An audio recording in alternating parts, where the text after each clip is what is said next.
Hello, everyone, and welcome to tonight's program, and thanks so much for being here.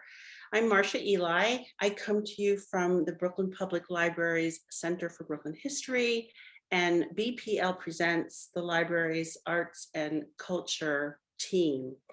I'm really honored to be introducing this program. Tonight, we're gonna hear from a group of people from across the country who are on the cutting edge of making change. They're coming to us from Texas, Chicago, New York. They're going to share stories of activism. They're going to talk about how social media has turned what that looks like, activism, inside out, and how digital platforms have transformed social justice movements. I'm really excited to tell you who these folks are. But before I do, I have a few quick and important notes. First of all, I want to thank my colleague, Ayan Rahman, for working so hard to bring this program to life tonight. None of us would be here if it wasn't for Ayan. Thank you, Ayan, so much for all that you've done to make this happen. Second, as always, you have the option to engage closed captioning tonight. That button is at the bottom of your screen. And finally, and very important, please join the conversation tonight. We want you to share your comments, share your questions, and the way to do that is to type them into the Q&A box, and we will turn them around into the chat for everyone to see and connect. So now let me say a little more about each of our amazing guests and turn it over to them. Let's start with Olivia. Olivia Juliana is a queer Mexican-American activist and political media strategist from Southeast Texas. She currently works as the non-serial content coordinator for Gen Z for Change, which is a coalition of over 500 media creators with a combined audience of over 500 million people. She also works as a social media consultant for progressives running for office. Her advocacy work focuses on immigration reform, voting rights, LGBTQ+ equality, and reproductive rights. And she garnered headlines for initiating a successful campaign to take down a website that targeted people in Texas who got abortions. Olivia, welcome. Hi, thank you for having me. So glad to see you. I'll go on now to Dr. Moya Bailey. Dr. Bailey, Moya is an associate professor in the School of Communication at Northwestern University. Her work focuses on marginalized groups' use of digital media to promote social justice. She's interested in how race, gender, and sexuality are represented in media and medicine. She is the digital alchemist for the Octavia E. Butler Legacy Network and the board president of Allied Media Projects, a Detroit-based movement media organization that supports an ever-growing network of activists and organizers. And finally, she co-authored two great books related to tonight's topic: #Activism, Networks of Race and Gender Justice, and Misogynoir Transformed, Black Women's Digital Resistance. Thank you so much for being here. It's really my pleasure. Thanks for having me. So now Nelson J. Luna is a queer Latino education activist who was born on Manhattan's Lower East Side and raised in the Bronx. He is currently on leave from Columbia University and works at Teachers College as a research fellow, developing New York City curriculum on civil rights. He started his activism by co-founding Teens Take Charge, and now he works independently. He dreams of developing a healing-centered curriculum for New York City youth, which would enable young people to heal through art, mental health support, and community organizing. Hi, Nelson. And then finally, our moderator tonight is Khalil Green. Khalil just completed his studies of social movements and history at Yale University. He made history when he was elected the first Black student body president in Yale's 318 years. He has approximately 500,000 followers across his TikTok, Instagram, and LinkedIn platforms, where he comments about forgotten history and current events. He has worked with ESPN's sports and pop culture website, The Undefeated, and authored op-eds about racial equity in the New York Times, Washington Post, and Harvard Business Review. Hi, Khalil. Hi, everyone. Thank you all so much for being here. I can't wait to hear your conversation, and I turn it over to you, Khalil. Yeah, thank you so much for that introduction, Marcia. I'm really excited to jump into this conversation. We have such a wonderful panel here of such accomplished change makers, and I just have so many questions to ask you and so many things that I want to hear. Before I jump into the first sort of prompt, I just want to acknowledge that currently I'm in New Haven, which historically has been a land that was stewarded by the Quinnipiac and other Algonquian-speaking Indigenous peoples.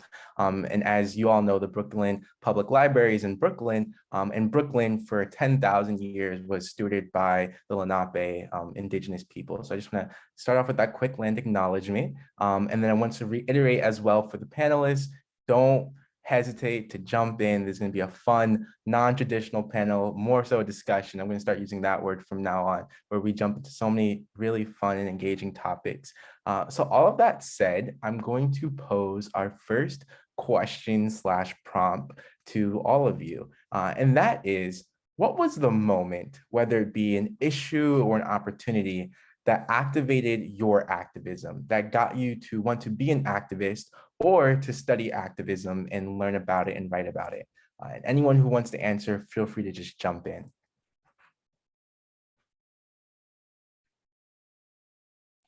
Okay, I'll go ahead then. So I often joke that I am probably the most left-leaning person in the entire state of Texas. And I grew up in a very, very conservative area. And so my junior year of high school was when COVID first started. And at the time, I was on track to go to college to be a teacher. That's what I wanted to go into. I didn't have any roots in activism except for a couple of student council activities when I was in junior high and high school. And then we saw the resurgence of the Black Lives Matter movement after the unfortunate deaths of Breonna Taylor and George Floyd. And I was very adamant on all of my personal social media that I was very supportive of the movement. And in my area, that was not very common. I literally lived down the street that was full of Blue Lives Matter flags. So to have that opinion in the area I lived in, I felt very excluded. And so I kind of started on my social media journey with finding a community of people who also believe the same things I did. And I started with the 2020 election. That's what I targeted. I was like, I want to do everything I can to make sure that we can get people who do support movements like this into office versus what we had at the time, which was not a very supportive administration. So that was definitely where I started on my journey to activism, but I wouldn't really get so involved in terms of on the ground and all around until the passing of Senate Bill 1 and Senate Bill 8 here in Texas, both of which were a bill that placed restrictions on voting rights and a bill that is very famously well known for banning abortion past 6 weeks in the state of Texas. So when those two things happened, I had already garnered over 100,000 followers on TikTok and Twitter and other things. And so I saw that website and I was like, we really could do something about this. And that was, I believe, in June. And since then, my entire focus has just become Texas and doing whatever I can to kind of shift the scale to being a more progressive and more welcoming state for people in these disenfranchised communities. So that's where I got my start. Thank you for sharing that. So you're from Texas, but Nelson, you're from New York, inner city New York at that. And I'm sure it's a very different sort of environment. I'd love for you to speak about that and how you got started. Yeah, thank you. That was awesome to hear about Olivia's start. I think my activism journey started, well, I would say when I was like 15 in high school. And I think in two ways, I would say one is through art. And I joined a spoken word group because of my best friend, Whitney, who also co-founded Teen Sick Charge in high school. And I just think having the space and just making a presence for young people who are mostly Black and brown, low income from my high school to just speak about what we are going through in an artistic way just really set a fire inside of me. And I started understanding the power of testimony and actually like bringing space to young people and people who are constantly not listened to. And I think just starting with poetry in that way really just became a theme, and like storytelling and oral testimonies was something I brought into Teen Sick Charge. And just in my life, I really try to make that space open for young people, queer people, Black and brown, Indigenous bodies. And the other thing I would say too, which is like, I really think activism started with my friendships. And in high school, like I think through conversation and understanding even my privileges at the time, like most of my close friends were Black women. So they would like, we'll be in the lunch table and they're explaining stuff that I have no idea, no grasp for. And I think honestly, putting my pride aside and listening and understanding that you're going to be uncomfortable at times because you're wrong. And, it takes a lot to put your pride aside and actually listen to the times when you're being misogynistic or you're being homophobic or you're being all these things, these problematic nature that humans have, but to be able to put that aside. And I think that really bleeds into my community organizing, and the way that I see activism is that it really starts from the personal level within yourself and being able to transform yourself, to open your mind, to kind of die to yourself at times. Because if you don't, that's the cost of real life bodies. And if we don't continuously like just put our pride aside and understand, listen to the people around us and actually love them and hold them, even in their anger, even in their joy, in whatever ways that it looks. With your relationships, I think that has really been the main lessons, and just learning from people around me and understanding my community's value and their worth just by simply being in a relationship with them. And that's something that I take and I think can be used as tools to apply systemically when you're tackling more bigger issues and injustices. So those are the two main things that started my activism in New York. Thank you for sharing. Listening is so important, as you said, especially in the work that we all do, because there's so many experiences that we've never had that we can't even imagine, but that should inform the decisions we make and the policies we fight for. And Dr. Bailey, you're kind of in that listening kind of on the opposite side in a lot of ways, because you teach and you educate, but you also have to study and research. So I'd love to just hear about what you are doing and like what got you started into where you are now. Thank you so much, Khalil. And also, I just want to give a big statement of gratitude for doing a land acknowledgement, and also acknowledge that I am currently in Chicago on land traditionally stewarded by the Council of the Three Fires, and come from Arkansas, which is in land that was part of the tread as part of the Trail of Tears. And I think in this digital moment, it can be hard for us to remember that we are still very much on this unceded land. And part of our work, I think, is to make sure that we don't forget. So thank you for that. I am somebody who is both a researcher and somebody who understands himself to be an organizer. And my organizing started very early, like as a young person, trying to get the young people I was connected to able to use forks when I was in like third grade at a summer program, and they thought third graders should use spoons like the little kids. And I said, I don't think that's right. I think I can use a fork. And that is something my parents really like to say. It's kind of my activist origin story. But that kind of led me to researching and learning more about other activists and coming up with doing a lot of reading on people who had come before. So movement leaders were a big part of my high school identity. So having a Che Guevara patch and reading like all of these books, but then later getting older and having a more critical understanding of who these people were was important to me. But it was something that carried through into my own research. How are people able to organize? And also, what does the digital provide? How does the digital open up the way that we organize in this moment as opposed to how people were organizing before?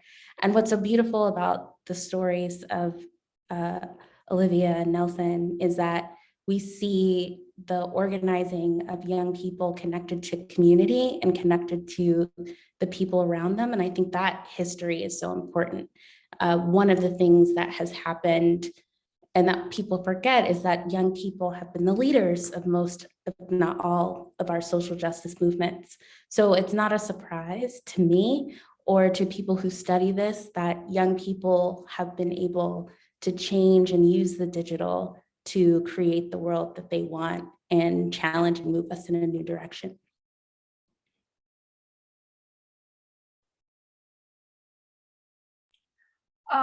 I'll interject again here. Thank you I have never heard or done a land acknowledgement. I've never seen that before. So that's definitely something going forward that I will look into. I really appreciate you doing that. I've learned a lot. I've been doing this for about 2.5 years now, since I was 16. And I've learned very recently that I do activism work, but I focus a lot on activism through politics because I feel like that is a very influential way to accomplish things if we can. And working in Texas politics and meeting with different people running for different offices and different positions, I've learned that most every campaign or movement in this country, like you said, Dr. Bailey, is run by young people. I can name off the top of my head 20 people in Texas who are under the age of 25 right now who are running office campaigns. And I really feel like it's because there's this very strong sense of urgency among us because, this generation, I do feel like we've had a very different position in life versus previous generations because we were born in the aftermath of 9/11. We were born in a time when school shootings were becoming increasingly more common. Politics began to be polarized more and more, and we're constantly seeing all these things to now. I spent my junior, my senior, and my freshman year of college all in a pandemic and mostly virtual. So it's definitely something young people have had to kind of feel this burden and this heavy weight of if we don't do something and we don't act now, we're going to reach a point where we're not going to be able to. And so I can only speak for myself, but I'm sure, Nelson, we've talked before about the pressure of all of that and how that affects you personally and what you feel responsible for. And the weight of that can be a lot, especially when you're someone who has connections or a platform or resources where you can help other people. You kind of push yourself to the point where you're exhausted. I can name multiple times, and I know Nelson, you said too, where I was running on fumes because I was so consumed with my work. And I think that in itself is a testament to how dedicated a lot of young people are, because I know I'm not the only one. So I'm very optimistic, but I'm very tired about the state of activism and how it's going to move going forward in the way that Gen Z can kind of keep pushing and pushing and pushing, and to see where the generation behind us comes from. Because I've noticed every generation, it gets a little bit more and more intense, and Gen Z is very intense. So I'm very interested to see what Gen Alpha is going to be like in the future. yeah, I guess I'll jump in a little bit after that.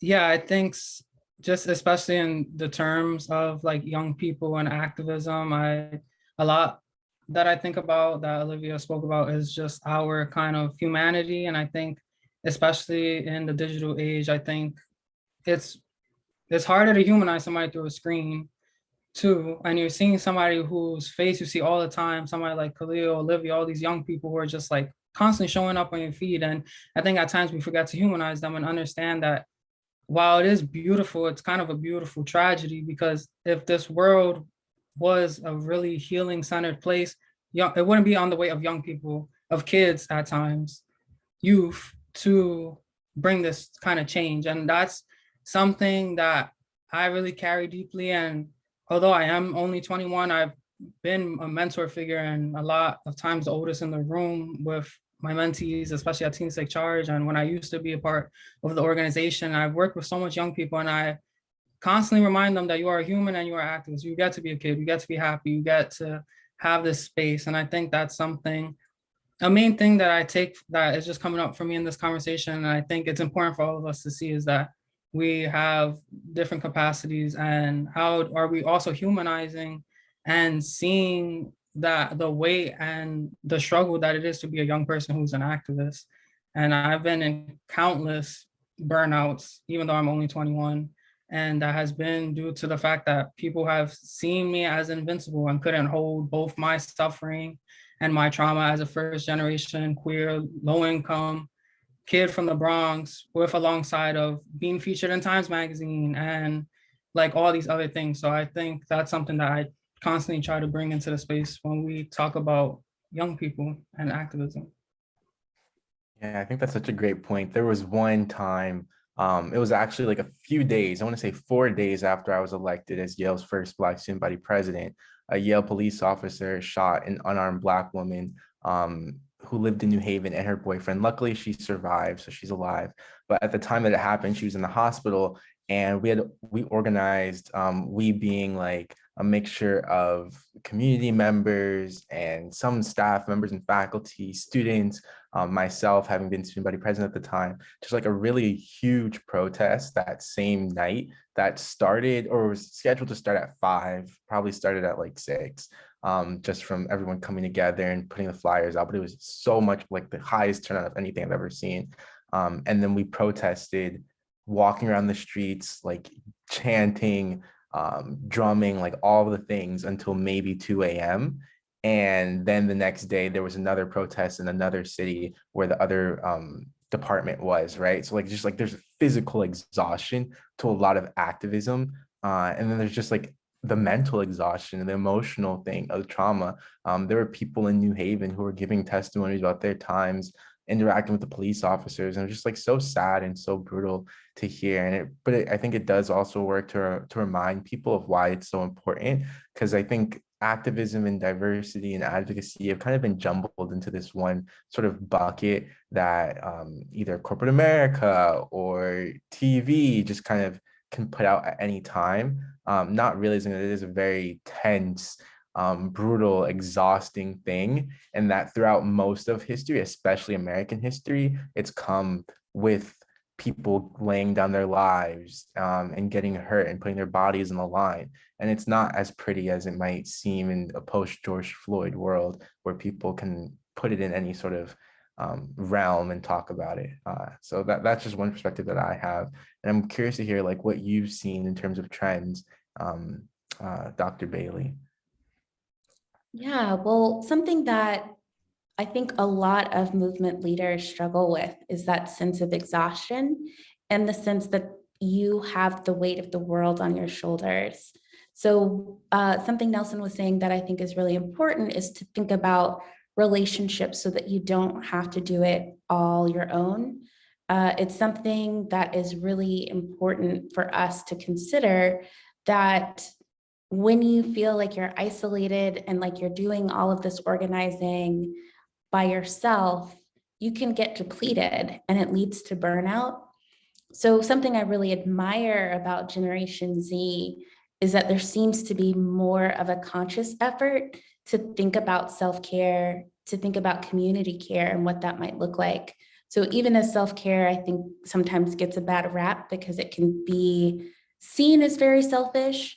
I do think that there are ways that we can think about community care and doing our organizing in a way that keeps us sustained, because we are part of the world that we want to live in. And also kind of changing the frame of our organizing so that we are kind of living into the world that we want in terms of how we treat each other and how we organize. So something I've been seeing, especially from disability justice activists who have been, I think, getting a lot more attention and play in this current moment of organizing, is a real call for us to think about what our expectations are of what activism looks like, what our expectations are of what our next world will look like, so that we aren't just trying to move towards an ableist future where we just, work harder, work longer hours. And we definitely don't need that to mirror that in our movement work. We don't need to mirror that capitalist impulse for exhaustion. So I think that's one of the things that I'm looking forward to, what I've already seen Generation Z doing that has been really impressive to me. Dr. Bailey, I'd like to jump off that. As you know, I do a lot of work independently in terms of Texas politics, but I am a part of Gen Z for Change, and there are so many of us. My best friend is the director of operations for Gen Z for Change, and she lives in California. But I have been on the end of that, where you get to that breaking point. About 3 weeks ago, about a month ago now, I ended up in the ICU for a few days. I was in diabetic ketoacidosis, and I was not in good shape, and even laying in my hospital bed, I had just launched an immigration rights project, and that's what I was thinking about is, oh my gosh, this had to happen on the day that my project launched. And I felt guilty about it. And my best friend, her name's Alicia, she's a wonderful person. She said, Olivia, you have got to calm down and stop worrying about that. You are literally in the hospital. There's no reason you should be worrying about this project, because you're in there now. It'll be there when you get out. And so kind of seeing the way that Gen Z really have enveloped themselves in holding each other up and uplifting each other in terms of activism is so fulfilling, because you feel like you're not alone. And even in times where you feel isolated or you're concerned, they're still there for you. Like, I got my first death threat when I was 16, and I'm 19 now, and it's to the point where I'm like, I can name so many other activists who have gotten the same. And it's just this increasing polarization, and you're worried about it, but then you talk to other people and you're like, oh, I'm not alone in this. Other people have dealt with this too. And that's why speaking on our experiences is so important, because you don't want to make a picture perfect activist, because there's no such thing. I can't name a single activist who doesn't do what they're doing because they don't have some sort of skin in the game, in terms of they have personally experienced something tied to their activism. Myself, I was diagnosed with polycystic ovarian syndrome when I was 12 years old, and I was told that it's going to be very difficult for me to have children.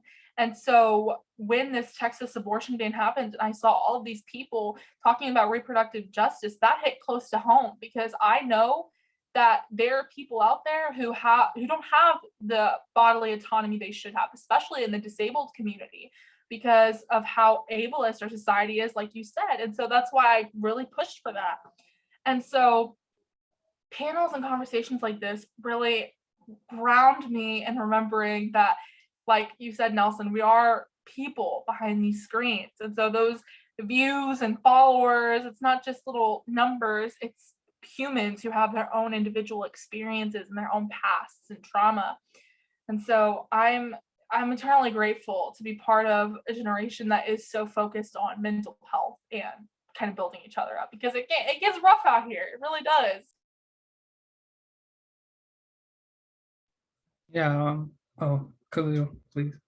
Oh, I guess just to add into that, just thinking about, sorry, I kind of lost my train of thought, which is pretty normal for me to happen, but Yeah, no worries. I can jump right in. Hopefully you remember in the time that it takes. But I was gonna echo the story that Olivia told, that something like I ended up in the ER. This is the summer of 2020, so June of 2020. Just for like a viral infection. It was mono. But I was just like on an IV, just trying to get like my sore throat, get over it.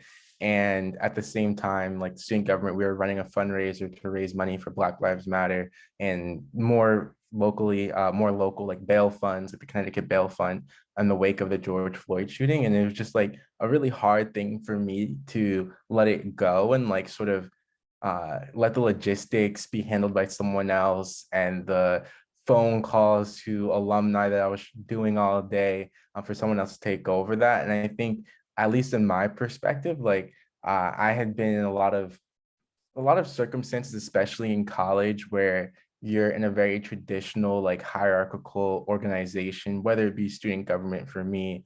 I was also in like a few other clubs, like a like affinity club for Black men on campus, and like a finance club for like a day or two. But you just kind of soak in those sorts of work styles. And I think that's also something that's at tension with a lot of Gen Zers that we're sort of breaking now, especially like in this post-pandemic world. But circa 2018, 2019, it wasn't maybe as anti-work as we're seeing now in the Great Resignation. So that was definitely something that was like hard to get over, is how do you reimagine working with other people and movement building and collective action outside of a traditional hierarchical structure. okay, I could definitely jump into that because it did connect to what I was saying. I just had a little brain fog, but no, I think definitely thank you guys for being vulnerable and sharing those really hard and very hard but transparent experiences of being a young activist. And I think it really does relate to understanding like our humanity and understanding that we live in a white supremacist and capitalistic world, and understanding that we have certain limits, we have certain capacities. And I think with that grind culture, even girl boss, even like all these different trends that are going on is really about pushing the idea that you have value when you're producing, you have value when you're working.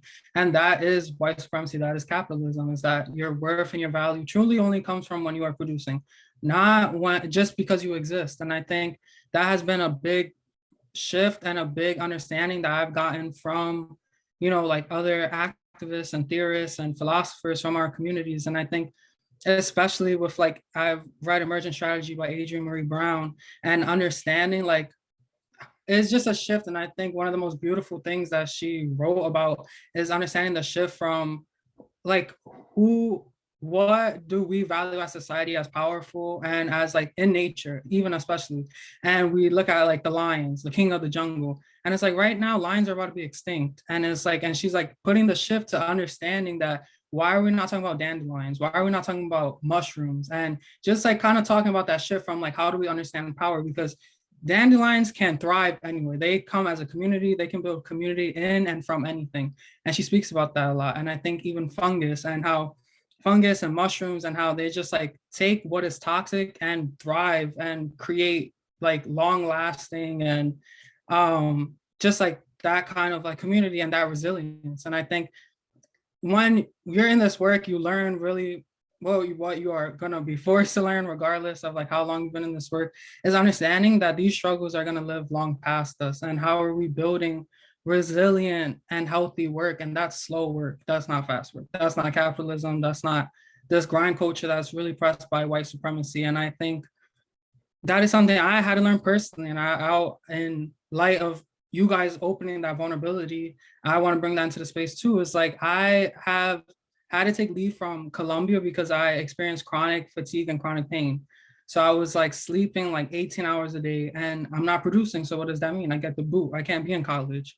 Columbia is not going to support me. Columbia does not care about me if I'm not producing essays and sitting in the classrooms and doing certain things. So it hit me from young to understand that we live in a society that the most vulnerable are not safe or protected unless they are producing. That's very wrong. That's very ableist. That's very white supremacist. That's just very wrong. And I think that shift in understanding that no, your value truly comes from you just being a human and you existing.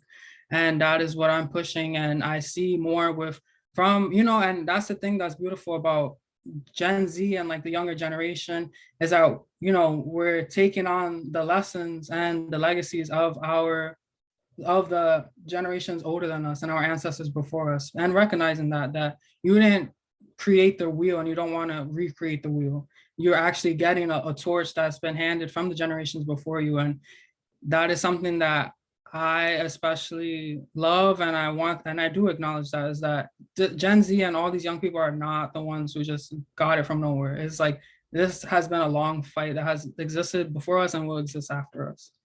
So.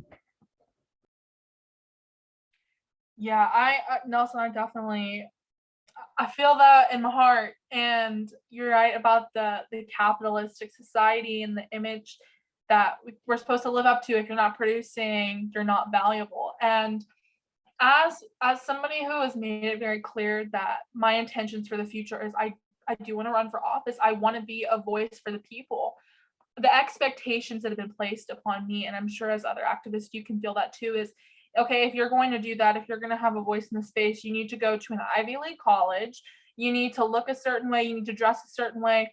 And I feel like that idea in itself is very much so a capitalistic one, but it's also a very classist and very racist one as well. Personally speaking, I have been told for the last 2.5 years that if I wanted to make a genuine difference, that I needed to go to either Harvard or Columbia or Yale, which congratulations, both of you, for making those achievements. But I am paying my own tuition. I decided that I was going to go to community college first and I was going to try to graduate debt free. And because of that decision, I have already had a lot of people who don't take me as seriously as other activists.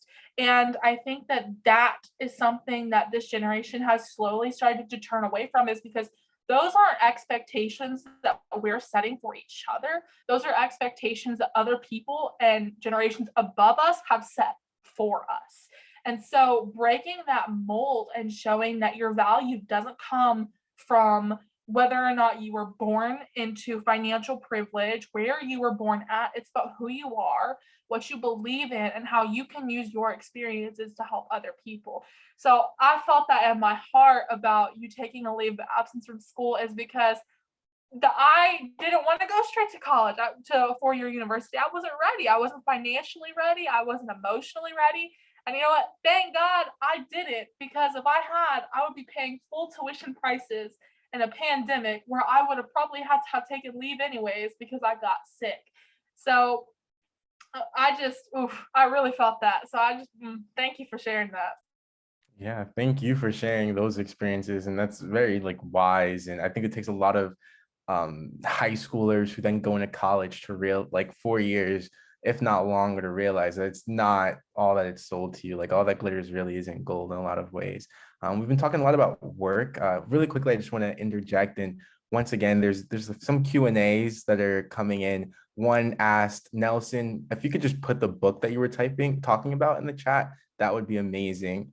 And then I'm going to get to a few of these questions. Before we do that, I just really am curious, as everyone's talking about work and managing their lives, Dr. Bailey, you have 2 books under your belt. You're an associate professor, and you're also part of a Detroit-based movement that connects activists. How do you go about doing all of this? What are some of the tips and tricks that help you, and what motivates you to do all of these things? Oh, yeah. Thank you for that question. I wanted to just reiterate that emergent strategy that Nelson mentioned by Adrienne Marie Brown. Adrienne is one of the members and community partners with allied media projects based in Detroit. And Adrian's work with Emergent Strategy comes a lot out of the organizing of the Allied Media Conference that Allied Media Projects is connected to. And I just think that when we're talking about visionary organizing and kind of where we can see movement going and moving at the speed of trust, which is another thing that Adrienne Marie Brown lifts up, which she got from Mervyn Marcato, who's another activist and organizer connected to these communities. One of the things we're doing is we're trying to slow down so that we can do the work of not burning ourselves down so that we can lay the groundwork for those coming after us. So if we start to think about our organizing not as something that we're going to solve today, but something that is generationally trying to move us ahead, that there are people before us who have laid groundwork and that we're laying groundwork for people coming behind us, I think that makes it more manageable. So to the very specific question of how I manage things, one of the things that helps is feeling like I am part of a generation and a generational story, that I myself am not going to fix this. Some things are not going to change in my lifetime, but the things that I write, the things that I produce are breadcrumbs and things that I think can help people who are coming after. So I think that lessens the burden and lessens that feeling of urgency, because sometimes urgency is not always what's important. I think we can get sidetracked sometimes and feel like this is the thing we need to focus on now. And also thinking that we need multiple strategies. And one of the things that I like about Emergent Strategy too, and even thinking about how we organize for the world that we want, is knowing that not everybody needs to play every position, and that some people are uniquely suited and have gifts that really align with certain tasks. So there are some of us who are storytellers. There are some of us who really are great at being on the front lines of direct action. There are some of us who can just feed the movement. We also have healers. We need all of these different people doing their work to help us call forth the world that we want. And so I think that is one of those strategies that I like to think about, is I feel more capable when I understand that my work is a piece of something larger than myself. That's so powerful. Thank you for that. And I just wanted to quickly jump in by posing one of the questions that we got to the group. And I might give a few of my thoughts before throwing it off to you guys, but someone asks, or Neil Feldman asks, how do we all feel about using Facebook and its subsidiary Instagram? Neil's question then goes on to outline how it's like one of the biggest sort of like addictions that anyone can have is social media, and it's so widespread, and that there are a lot of harmful effects of it, like the incitement of the January 6th insurrection last year. But we as activists, especially as digital activists, or as people who study digital activism, have to engage with these platforms. So how do we feel about it? Like, how do we go about reconciling those tensions and those moral tensions? Actually, as I asked this question, I realized I don't have a great answer, really any strong thoughts about this. I'm going to pose it to the group and see what y'all have to say. I'll go ahead. So like I said previously, I grew up in a very conservative area. And so something I say sometimes is, if I went my whole life without speaking to a conservative, I would be speechless because I'm surrounded. And so I feel like part of what we can do through social media is, because politics have become so polarized, a lot of people on opposing sides feel that they can't engage in communications with each other, because the way that politicians have kind of made it is where your politics are tied directly to your identity. So any attack on politics you agree with is an attack on you personally. And so for me, I've always been very big on, I don't care who you voted for. I don't care what your policy beliefs are. If you want to engage in the conversation, we can do that. You just have to be respectful. That's the biggest thing for me, is respect, is making sure that you're not tearing down these average everyday people who are just regurgitating what they're being told. It's not their fault that they are consuming this content that has been advertised to them so precisely, because we all know as content creators how the algorithm works. We know that it will slowly tilt you a certain way if that's what you engage with. So for me personally speaking, I really try to reiterate to my people, if you feel comfortable with conversations with other people, then engage with them, because a lot of times we all have opinions in common, but we don't know that because we don't talk to each other.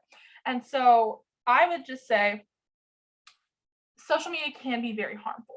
We know that that's the truth. But social media, when used correctly with the right people, can be very, very powerful in instituting change and mobilizing people. And I think that plays a really big part in not only, the past election, but in protests that have gone on and planning them and enlisting people, in the takedown of the pro-life whistleblower website and the takedown of the Kellogg's job applications. We see how it can be such a powerful tool. And so in terms of Facebook, I think Facebook is a beast of its own because it is very different from the other types of social media that have different algorithms that other people use for political content. So in terms of Facebook, I think that is something that we have to address collectively in terms of holding their owners and their board of directors accountable and what they are allowing on their app. And we already saw that start with the congressional hearings with Mark Zuckerberg, and more recently with the whistleblower from Facebook that came out. Is that is its own entity that we have to treat separately from everything else, because while Facebook can be very harmful, things like TikTok and Instagram and Twitter can be very effective in getting out information and organizing people. So I think it's really about navigating who you're interacting with and making sure other people are aware, like, hey, that might not be true. And combating misinformation is a big part of that as well. I want to build on what you were saying, Olivia. Part of what my research has shown is that these social media tools are just that, they're tools. And so a tool can be used in a number of ways. It can be used for good, and it can also be used to create havoc. And so our question is really thinking about how are we empowering people to use these tools and use them in ways that are helpful to them.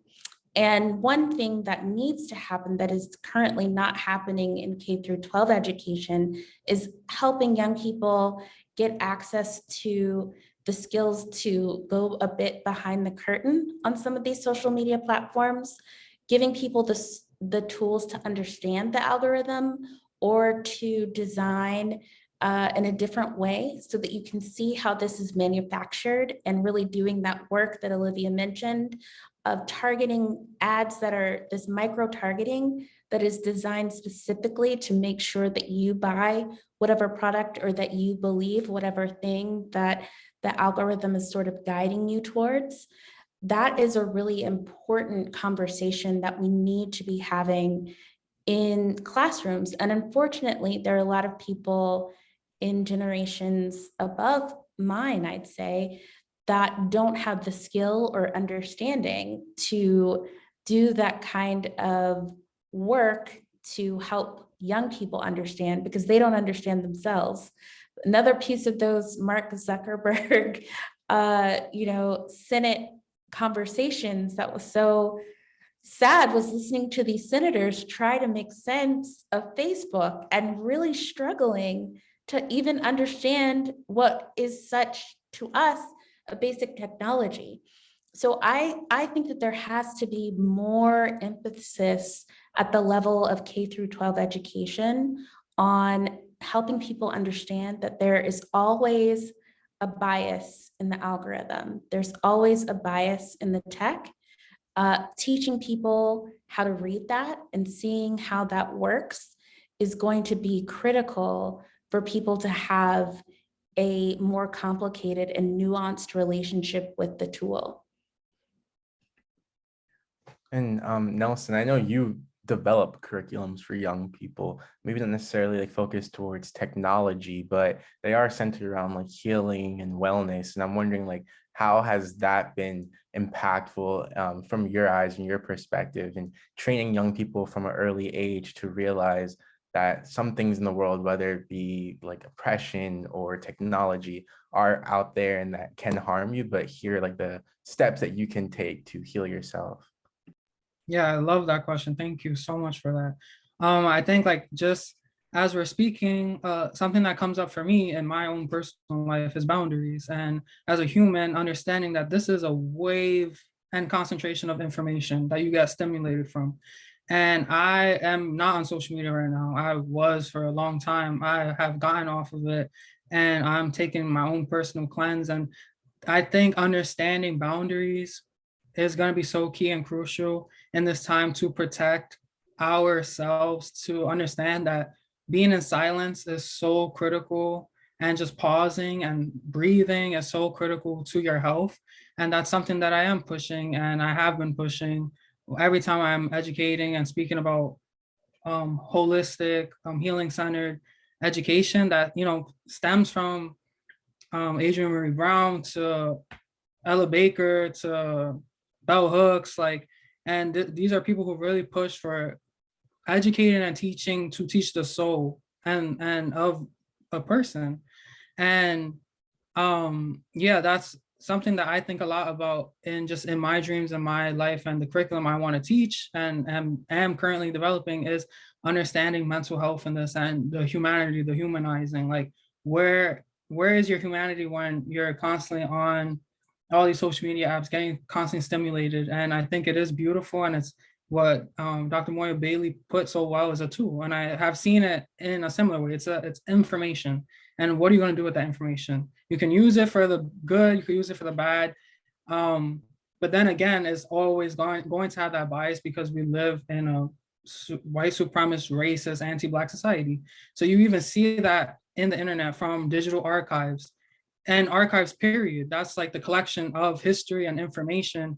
And you see racism in the archives. Like there has consistently been people not archiving, white historians, white people not archiving Black, Indigenous, and Brown history, but even more so Black history. And that's kind of what we're understanding. So it's just going to bleed into everything. But you have to understand that it is a point of information, a tool that can be used for the good as well as the bad. And there's also certain boundaries as a person that you need to start developing and taking so that you are healthy and doing and engaging with the digital world and the internet well.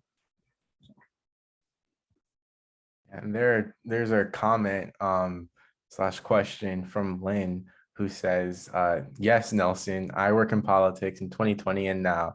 I get a lot out of being in a poetry workshop and meditating and music. So just a testament to a lot of the things that everyone on the panel has been saying so far. And there's just really a nice additional comment from Pamela. And she thanks us for all the work that we're doing and says that they were in the generation of rock and roll, women's liberation, civil rights, anti-war, and it takes time and it's never finished, and that we can't wear out because we're needed. So I think that's also something that we can really just hold on to and hold throughout all the work that we do.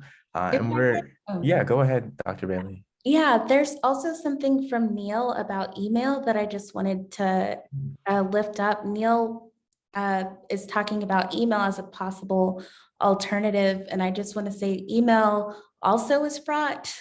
I think that because it's an older technology, there might be a sense that email doesn't have the same problems that Instagram or Facebook have, but emails have been used as a way to dox people, harass people.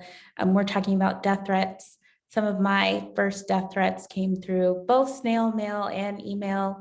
So I do think that when we think about technology, again, anything can be corrupted and used in a way that could be, problematic for someone. So I think it's more about teaching people how to use the tool in ways that actually are helpful and trying to discourage people from using it in ways that are harmful.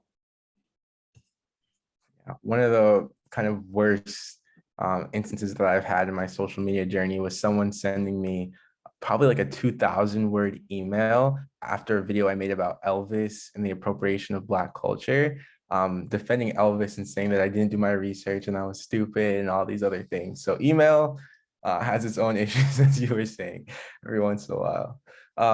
But once again, I just wanted to like give everyone the time before we start to wrap up, just to give advice. There are presumably a lot of people watching who have either been activists or want to study activism or have a project of their own that they're just like curious about.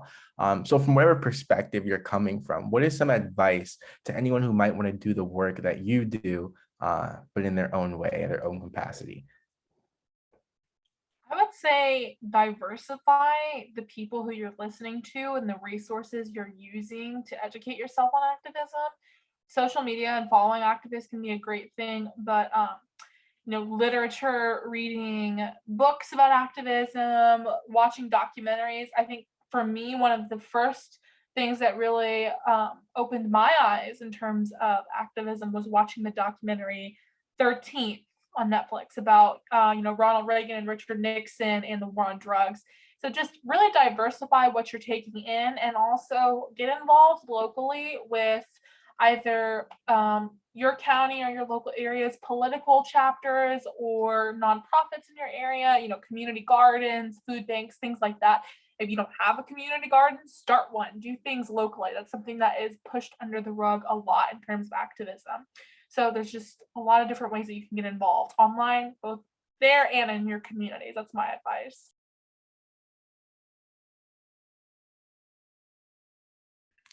I'll say that one thing that is really important is working intergenerationally.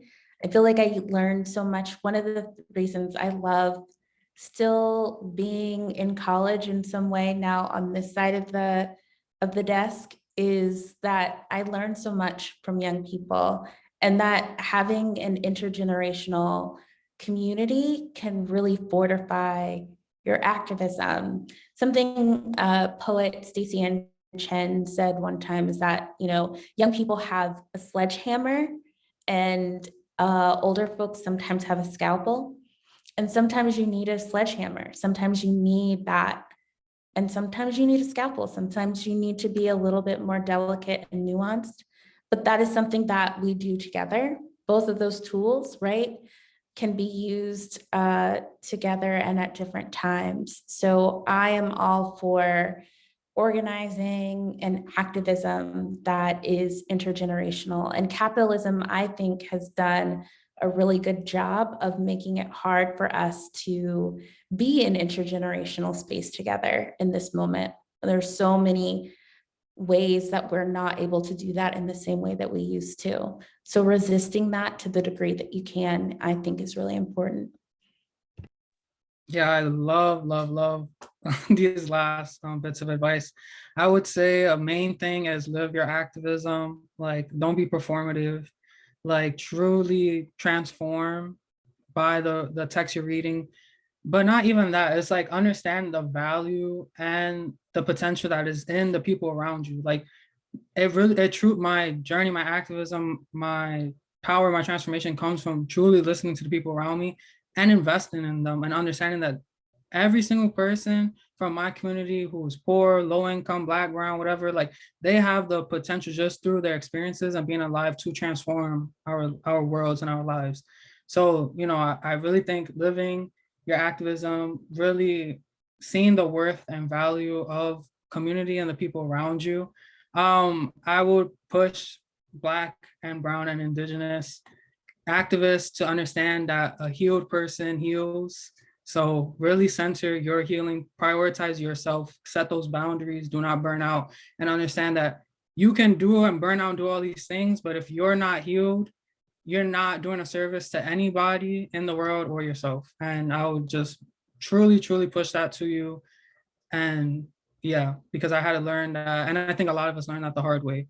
And as hard as it is, at times I understand, like, it's to tell your family no, to be like, yo, I'm in college, I can't, like, understanding that you need to truly invest in your healing, because God forbid shit hits the fan, excuse my language, but like literally, like, you're gonna be on your own, and you could be on your own. And this world is not forgiving or loving to us. So you truly got to prioritize yourself and your healing.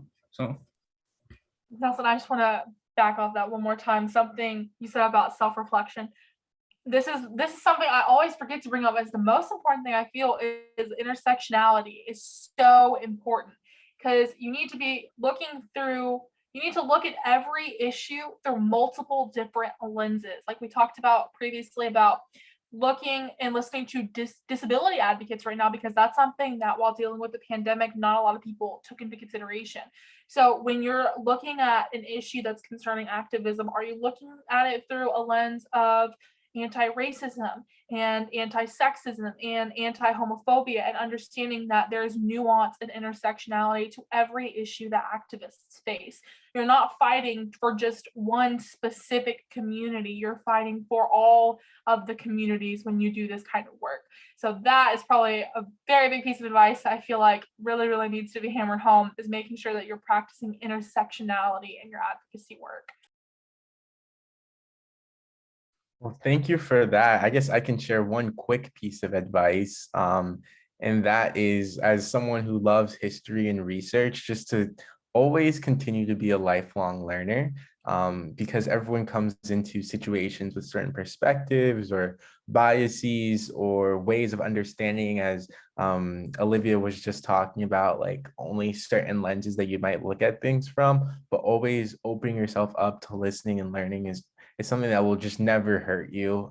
Even if it doesn't change your mind or your opinion, it never hurts to have more information and be more informed whenever you're saying, doing, or trying to push for something to happen. So that's definitely mine. And I definitely want to end this with something that Millie said in the Q&A, because their chat was disabled. They wanted to post it in the Q&A, and they said, once again, Center for Brooklyn History has inspired, motivated, and energized me. Thank you. And thank you to all of you and everyone who made that happen. And with that, I'm going to pass it back to Marcia.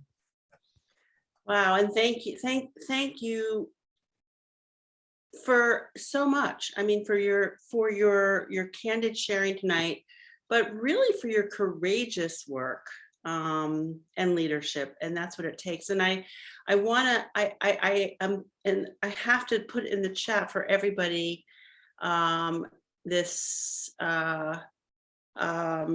important information, given what we've talked about so much, that the BPL Presents team is doing a Lenape Hoking very special initiative that I've just put a link in the chat for folks to explore, which will be an exhibition that opens here in Brooklyn in about 10 days, but also a number of future public programs. And I hope that some of the people who are in the audience tonight will go to that link and come to these programs. We're going to be talking with the Lenape Center about the myth of the purchase of Manhattan.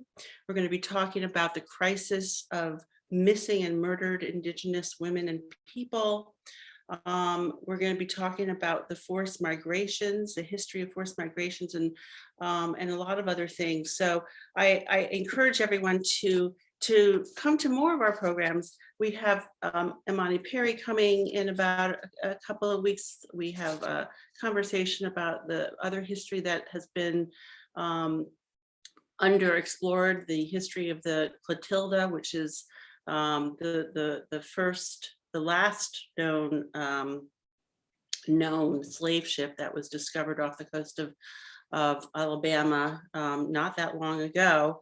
We'll be talking about the anniversary of the Standing Rock camps and the Dakota Access Pipeline, and where we are now with environmental justice. So all of these programs are coming up, and I really wanted to just, sort of, shoot them all out to you and say, follow us, please come to our website and come to more of these programs. We want to have these kinds of conversations like the one that was so inspiring tonight. So thank you again from the bottom of my heart. What an amazing conversation. You all are inspiring, and to everyone who's still here, thank you for being here, and have a good night all. Good night.